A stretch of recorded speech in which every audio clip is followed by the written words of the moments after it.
You probably know this story already. It's a very old and famous story. But I'm just going to tell you again, even if you know it, because it has to do with what I have to say here in this post. You know, there's a Sufi. A Sufi is a spiritual guide in the Middle East. And he walks by a house just outside the village where he had just been. And he sees an old man down on his knees looking for something in the ground right under a lamppost. And so he goes up to the man and he asks him, listen, what are you looking for? Perhaps I can help you find it. And the old man says, I'm looking for my house keys. So the Sufi replies, well, are you sure you've lost them here?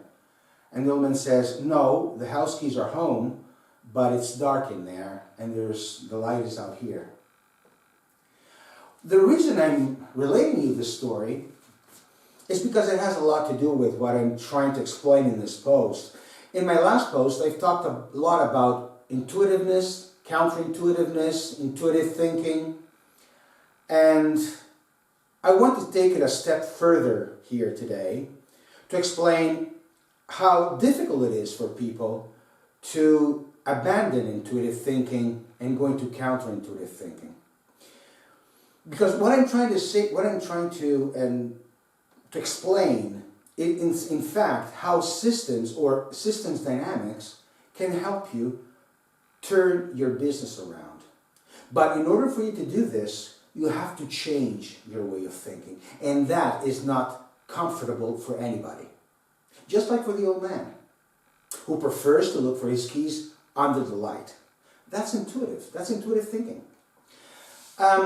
So, when I go out in some live event, talking to entrepreneurs, or even through the internet, with videos or posts, I talk about systems and systems dynamics. I tell them what it is, how they work, and how they can improve their leadership inside their company, and also how to increase their performance and effectiveness. Now, there are a few that accept, with some reservation, but they accept more or less what I have to say. And there's another part that, just outright rejected, objecting that it is unpractical. Well, I'd like to know what they mean by practical or impractical, because, they think that because your type of thinking is intuitive and it's based on common sense, basically, then that is practical. What they've been doing so far is practical. And any other solution, if there is none, with what they do, is unpractical. So I say, okay, I can accept that, but I would like to ask you a question. Tell me, people keep doing the same things over and over again, hoping that the results will change over time, sooner or later. So how is that practical? Or perhaps the company or your business is going through a financial crisis, you have to sell, right? So in order to sell your product or your service, you have to lower your price. But by doing so, you weaken your structure. And how is that practical? Or perhaps like here in Italy, for example, delegation is something that it's very difficult to find with entrepreneurs. I'm talking about smaller businesses, not the larger ones. And so they do everything. They do what they're supposed to do as owners of that business. And also they go out in the factory or the workshop, whatever, and they check on the staff to see that everything is done well, that the production is fine, the quality is fine, everything runs smooth, there are no problems. And they don't realize that that has a cost. Because he costs. They don't realize that. They think, well, I'm doing it, so I have no costs. But in fact, they do, because nobody can do what he does. And so, instead of paying somebody, a fee for doing that, of doing what he's doing, he does it himself, thus wasting money, throwing away money. And not only that, nobody can do what he does as a business owner. So instead of thinking on how to grow his business, he does something that any employee could do for him. So how is that practical? Or living by the day, having no idea where you're heading. All you're concerned about is your turnover, is about your income. If you're making enough money, if you're not losing money, but there is no clue about where you want to take the company. And especially in times of crisis, this is fundamental.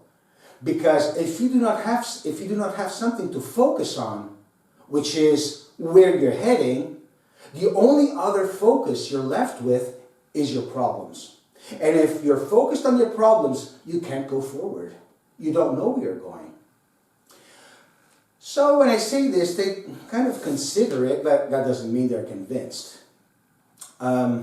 Because people, everybody, and it has got nothing to do with stupidity here. I want to make this clear. I have incredible admiration and respect for entrepreneurs, who give their life to what they're doing. So I do not want to disrespect the entrepreneurs, but it's important that I put forward some distortions of reality and how certain ways of doing things, how they've been done in the past, they can't work now, and even less so in the future.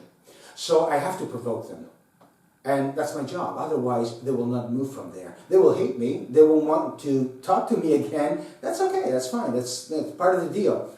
But those who do, well, they find a different playground to work on. And that gives them an alternative. That gives them an option. And that's exactly what they need. So I tell you what, it is practical for me. For me, practical is basically two things. Well, they are related somehow, but they're two things. And one is it's practical when it works, when it's effective, when it produces results. That's practical. And the other thing is when you have control. Now, I'm not talking about the control like going in the workshop or in the factory, making sure that everything's fine. That's not the control I'm talking about. That's mechanistic control. It's got nothing to do with systemic control. Systemic control, the control I'm talking about has to do with the way reality moves, the way reality strikes back. Because don't fool yourself, reality is not something neutral. It's not something that you can mold just with your actions. It doesn't work that way. Reality is a very living entity, and it strikes back, and it responds to what you do. So if you do not know how these dynamics work, you are not going to get control. Okay, and so all the control you're going to be left with is mechanistic control, which is going to drive you crazy, stress you out, and the worst thing is, it's not going to produce results. And as a matter of fact, it's going to give you more problems. So, systems dynamics go right deep into the fabric itself of reality. It tries to understand how reality works. What are the dynamics? What are the things that, are going to make your strategies work, how they're going to make them effective, and what they're not going to be. See, systems dynamics does not leave anything to chance. Why? Because you have control. It's not a question of chance. It's a question about you creating the conditions to produce certain results. That is control. And that is practical. To me, anyway. So, it's all about, as a matter of fact, of working out new strategies, which are not based on the usual way of thinking, but thinking in a totally different way. In a way that it will perhaps challenge your belief system, your value system. Yes, it has to. Otherwise, things won't change. There's not going to be any change in the results you're going to get if your strategies don't work. And your strategies can't work unless there is a dramatic change in your culture. I'm not talking about culture as knowledge. I'm talking about culture as the combination of belief and value systems. That's what I mean by culture. So when you have that, then you can have truly new strategies which will produce truly fresh new results.